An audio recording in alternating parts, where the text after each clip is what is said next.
Hello everyone, नमस्ते। तो हमें मालूम है कि जल्द ही आरपीएससी या यूपीएचईएससी या फिर यूपीपीसीएस के द्वारा जितनी भी असिस्टेंट प्रोफेसर वैकेंसीज निकाली हैं, पूरी संभावना है कि 2021 में उनके एग्ज़ाम कंडक्ट कर लिए जाएंगे। तो क्योंकि ये चैनल हिस्ट्री के बारे में है तो मैंने सोचा कि हिस्ट्री की तैयारी शुरू की जानी चाहिए। तो मैंने एंशिएंट इंडियन हिस्ट्री शुरू किया है और इसमें आज मैं टॉपिक ले रही हूँ pre history and proto history. तो सबसे पहले आपको जो चीज़ समझ में आनी चाहिए वो ये है कि प्री हिस्ट्री और हिस्ट्री में डिफरेंस क्या है। ठीक है, एक होता है प्री हिस्ट्री और दूसरा होता है सिर्फ हिस्ट्री। तो ऑफ कोर्स हमारा सब्जेक्ट हिस्ट्री है, पर इन दोनों में डिफरेंस क्या है। तो बेसिकली आपको मालूम होना चाहिए कि जो हिस्ट्री, जिस टाइम पीरियड की हम बात करते हैं, उसके बारे में हमें जो नॉलेज मिलती है या इंफॉर्मेशन मिलती है वो उसमें लिटरेरी सोर्सेज भी आते हैं। ठीक है, तो इसमें लिटरेरी सोर्सेज प्लस आर्कियोलॉजिकल जो सोर्सेज होते हैं वो इन दोनों ही चीज़ों से हमें इंफॉर्मेशन मिलती है। जबकि जो प्री हिस्ट्री होता है वो ऐसा टाइम पीरियड है जब इंसान ने कोई लिटरेरी तरीका नहीं इजाद किया था जिससे वो लोग इंफॉर्मेशन अपनी फ्यूचर जनरेशन्स को दे पाएँ। तो इसका मतलब ये था कि प्री हिस्ट्री में जो इंफॉर्मेशन है वो सिर्फ आर्कियोलॉजिकल एविडेंस से ही मौजूद है, जबकि जो हिस्ट्री का जो टाइम पीरियड है, जो हम हिस्ट्री के बारे में पढ़ते हैं, उसके लिए इंफॉर्मेशन दोनों ही लिटरेरी सोर्सेज और आर्कियोलॉजिकल सोर्सेज में अवेलेबल होता है। ठीक है, तो ये डिफरेंस हो गया प्री हिस्ट्री और हिस्ट्री में। अब प्रोटो हिस्ट्री क्या है? प्रोटो हिस्ट्री बेसिकली एक ट्रांजिशन पीरियड है। ठीक है, यानी कि प्री हिस्ट्री से के बाद आया हिस्ट्री, और इन दोनों के बीच में जो ट्रांजिशन पीरियड है, यानी कि जो चेंजेस आने लगे, जब इंसान सीखने लगे कि किस तरह से अपनी इंफॉर्मेशन, अपने से रिलेटेड जो भी इंफॉर्मेशन है उसे लिटरेरी सोर्सेज में सेव किया जा सकता है, तो उस ट्रांजिशन पीरियड को बोलते हैं प्रोटो हिस्ट्री। ठीक है, तो ये तीन टर्म्स आपको याद रखने हैं। हिस्ट्री और प्री हिस्ट्री अलग अलग है। प्री हिस्ट्री ऐसा टाइम पीरियड है जब इंसान ने कोई भी लिटरेरी सोर्स इजाद नहीं किया था। हिस्ट्री ऐसा टाइम पीरियड है जहाँ की इंफॉर्मेशन दोनों तरीके से मौजूद है, लिटरेरी और आर्कियोलॉजिकल सोर्सेज से। और जो प्रोटो हिस्ट्री है वो बेसिकली एक ट्रांजिशन पीरियड है, यानी कि एक चेंजिंग पीरियड है, जब चेंज आना शुरू हो गया था और लिटरेरी सोर्सेज का बनना शुरू हो गया था। ठीक है, तो अब हम लोग बिल्कुल स्टार्टिंग से शुरू करते हैं कि इंडिया की ज्योग्राफी उस टाइम पे क्या थी। ठीक है, तो इंडिया के बारे में आप जानते हो कि इंडिया अभी जो एक पॉलिटिकल कंट्री है, हम उसकी बात नहीं कर रहे, हम एक्चुअली में भारतवर्ष की बात कर रहे हैं। और उस टाइम पे भारतवर्ष का मतलब था, ऑफ कोर्स जो इस समय का इंडिया है वो तो था ही, उसके अलावा बांग्लादेश, नेपाल, भूटान, यहाँ पे पाकिस्तान, अफ़गानिस्तान, ये जो सारे जो चीज़ें हैं, ये पूरा जो लैंड था उसे मिलाकर भारतवर्ष बोला जाता था। तो उसकी ज्योग्राफी के बारे में आपको मालूम होना चाहिए। यहाँ पे नॉर्थ में आपको मालूम है कि सबसे जो डिफ़िकल्ट माउंटेन रेंजेस हैं जिनके ऊपर चढ़ना बहुत ज़्यादा डिफ़िकल्ट है, सबसे ऊंची माउंटेन रेंजेस दुनिया की वो होती हैं हिमालयाज़। आपको पता है हिमालय से जुड़ी हुई जो माउंटेन रेंज है वो है हिंदू कुश, जो इंडिया के वेस्टर्न साइड पे रहती है। जो तीसरी चीज़ है वो ये है कि इंडिया के साउथ यानी कि एक पेनिनसुला है। पेनिनसुला मतलब ऐसा लैंड जो 3 जगहों से सिर्फ पानी से घिरा हुआ है। तो इंडिया एक पेनिनसुला है, यानी कि इंडिया के साउथ में पूरा इंडियन ओशन है। और आप जानते हो कि इंडियन ओशन इंडिया के द्वारा 2 भागों में बांट दी जाती है। जो वेस्टर्न पार्ट है वो है अरेबियन सी और जो ईस्टर्न पार्ट है वो है बे ऑफ बंगाल। उसके अलावा जो एंशिएंट इंडियन हिस्ट्री के हिसाब से जो सबसे इम्पॉर्टेंट रिवर है वो ऑफकोर्स इंडस रिवर है, जिसको हम मोस्ट पॉपुलरली सिंधु रिवर के नाम से जानते हैं। तो ये जो सिंधु रिवर है ये तिब्बतन पार्ट से बहती हुई हिमालय को क्रॉस करती हुई इंडिया में आती है और फिर आज के पाकिस्तान में यहाँ पे अरेबियन सी में ड्रेन करती है। और आपको पता है कि इसको सप्त सिंधु भी कहते हैं, क्योंकि ये सिर्फ सिंधु अकेली नहीं है पर इसमें बहुत सारी ट्रिब्यूटरीज जुड़ जाती हैं, जैसे कि झेलम, चेनाब, रावी, ब्यास। तो इस तरह से ये पूरा सप्त सिंधु एरिया पंजाब का कहलाता है। ठीक है, इसके अलावा जो इम्पॉर्टेंट रेंज है एंशिएंट इंडियन हिस्ट्री के हिसाब से वो है विंध्यास। आपको मालूम है इंडिया नॉर्दर्न इंडिया और सदर्न इंडिया में किस तरह से डिवाइडेड है। वो एक्चुअली में विंध्यास और सतपुड़ास जो रेंज पड़ती हैं उनकी वजह से इंडिया को 2 तरीकों से यानी नॉर्थ और साउथ इंडिया में बांटा जाता है। ठीक है, तो ये तो ज्योग्राफी के बारे में बात हो गई। अब जो दूसरी बात है वो ये है कि इंडिया का पहले नाम क्या था। ठीक है, कुछ लोग जो है, जो एंशिएंट इंडियंस थे, वो इंडिया को जम्बू द्वीप के नाम से जानते थे। ठीक है, जम्बू द्वीप इसलिए कहा जाता है क्योंकि इंडिया का जो वेस्टर्न पार्ट है उसमें जम्बू ट्री बहुत पॉपुलरली उगता था। जम्बू ट्री यानी कि इंडियन ब्लैकबेरी। ठीक है, तो क्योंकि यहाँ पे इंडियन ब्लैकबेरी बहुत ज़्यादा उगता था, इसलिए जो लैंड जहाँ पे जम्बू ट्री उगता था उसी को जम्बू द्वीप कहा जाने लगा। ठीक है, दूसरा जो नाम है वो आप जानते हो, हिंदुस्तान। ठीक है, अब हिंदुस्तान नाम कैसे पड़ा?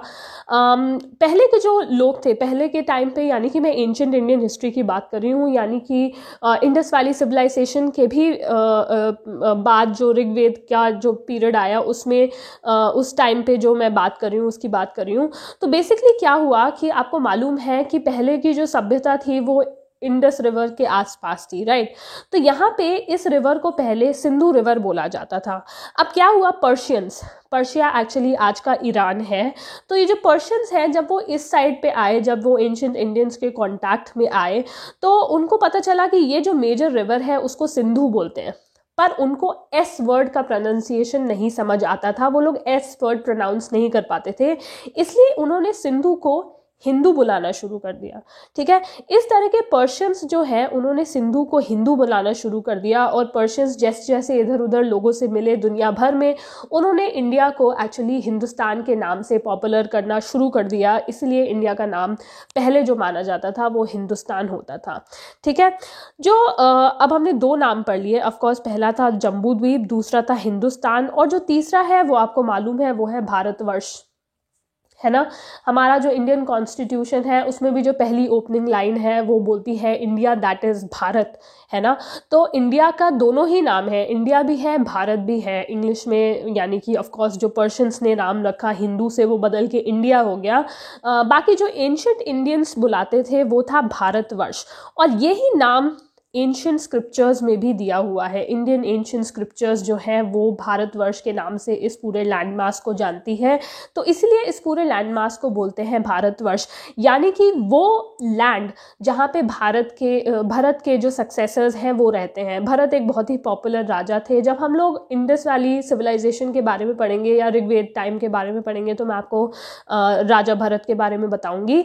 तो बेसिकली मैं आपको ये बताना चाहती थी कि भारतवर्ष जो तीसरा नाम है इस पूरे इंडियन लैंडमास का, वो कैसे पड़ा, क्योंकि एंशिएंट स्क्रिप्चर्स में वो लैंड जहाँ पे भरत के जो सक्सेसर्स हैं वो रहते थे, उस लैंड को बोलते हैं भारतवर्ष।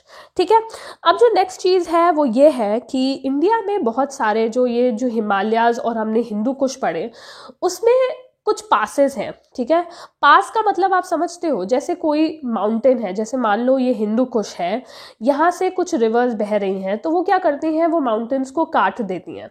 ठीक है, और माउंटेन्स के बीच में एक रास्ता सा बन जाता है।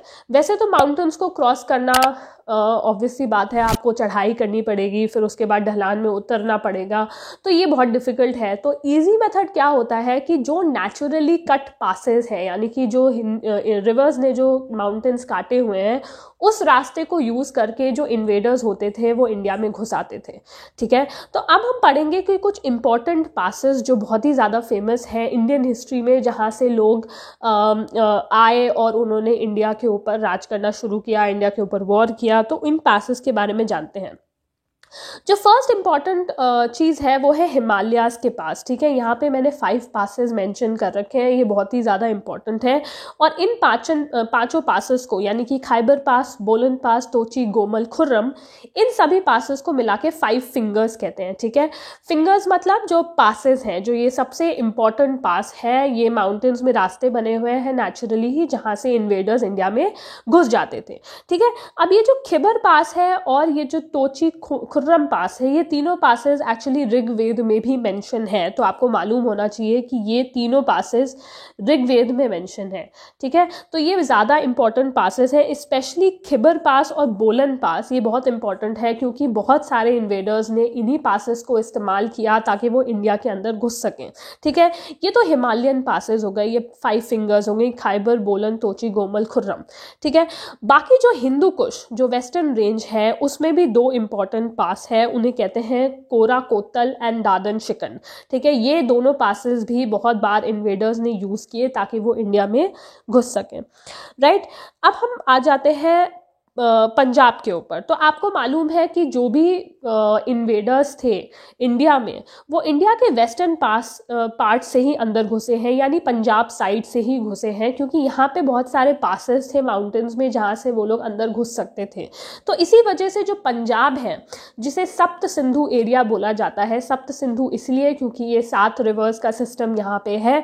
तो यहाँ जो इन्वेडर्स है घुसते थे, इसलिए पंजाब को एक बहुत ही स्ट्रैटेजिक रीजन समझा जाता है। स्ट्रैटेजिक मतलब उस टाइम पे सिक्योरिटी वाइज बहुत ज़्यादा इम्पॉर्टेंट था। जितने भी इन्वेडर्स इंडिया में आए, चाहे वो महमूद ऑफ गजनी हो, मोहम्मद घोरी हो, आगे बाबर हो, जितने भी इन्वेडर्स इंडिया में आए, चाहे वो ग्रीक हो, पर्शियन हो,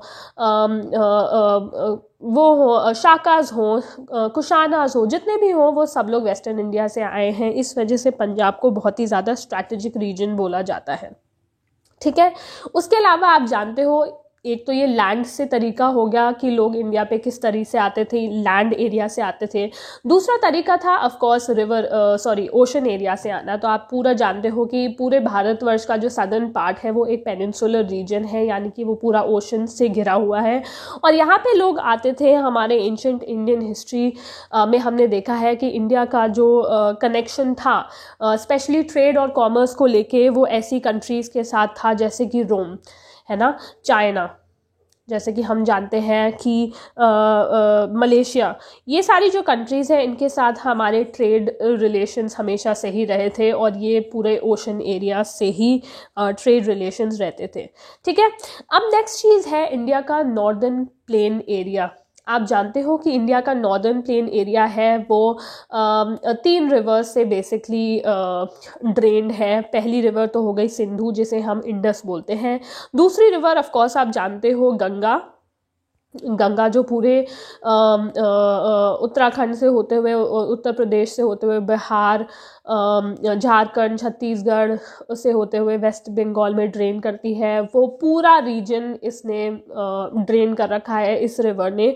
उसके अलावा जो तीसरी रिवर है वो आप जानते हो कि ब्रह्मपुत्रा है, जो इंडिया के नॉर्दर्न रीजन में फ़्लो करती है। उसके बाद वो पूरे नॉर्थ ईस्ट में घूमती हुई फिर इंडिया के वेस्टर्न जो बंगाल है, जो बंगाल की खाड़ी है, वहाँ पे गिर जाती है गंगा के साथ मिलके।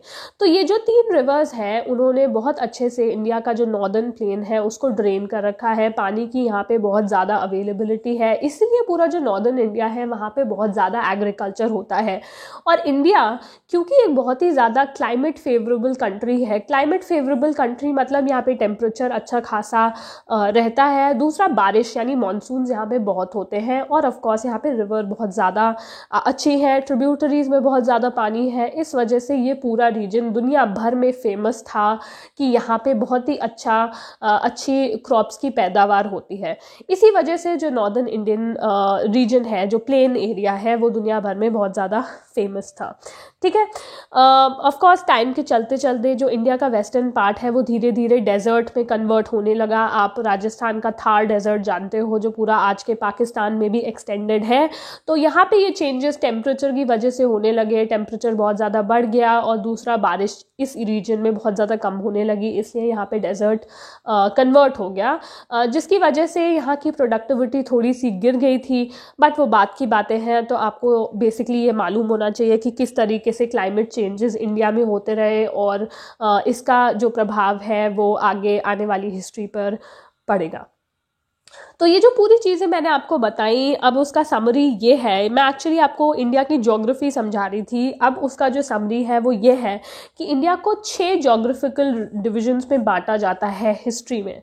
ठीक है, अब वो 6 ज्योग्राफिकल डिविजन्स क्या हैं? तो पहला तो ये है कि मिडिल रीजन। मिडिल रीजन को हम बोलते हैं मध्य देश। मध्य देश ये जो टर्म है ये आगे मौर्यन एम्पायर में जब हम पढ़ेंगे तो उसमें भी ये आएगा। तो मिडिल रीजन हो गया मध्य देश, तो आप जानते हो ये पूरा मिडिल रीजन है। दूसरा जो ज्योग्राफिकल डिवीजन है वो है हिमालयन रीजन। हिमालयाज तो मैंने आपको दिखा ही दिया, इंडिया के नॉर्दर्न मोस्ट पार्ट में यहाँ पे हिमालयाज हैं, तो वो हो गए हिमालयाज। तीसरा इंपॉर्टेंट रीजन है इंडिया का नॉर्थ वेस्ट, यानी कि जो पंजाब साइड है। पंजाब सिर्फ इंडिया में ही नहीं है, वो पाकिस्तान में भी है, और इस नॉर्थ वेस्ट को हम बोलते हैं उत्तरापथ। ठीक है, तो ये हो गया उत्तरापथ। चौथा जो डिवीजन है वो है दक्कन की खाड़ी। दक्कन आप जानते हो ये पूरा जो रीजन है वो दक्कन की खाड़ी है, तो इसे बोलते हैं दक्कन, जिसको हम बोलते हैं दक्षिणापथ। दक्षिण आप जानते हो साउथ है, इसलिए इसे बोलते हैं, इस पूरे रीजन को बोलते हैं दक्कन। नेक्स्ट जो रीजन है वो है ईस्टर्न इंडिया। ईस्टर्न इंडिया को हम बोलते हैं पूर्वांत। पूर्व मतलब ईस्ट, तो उसे बोलते हैं पूर्वांत। और लास्ट में ऑफ कोर्स है वेस्टर्न इंडिया, जिसे हम बोलते हैं अपरांत।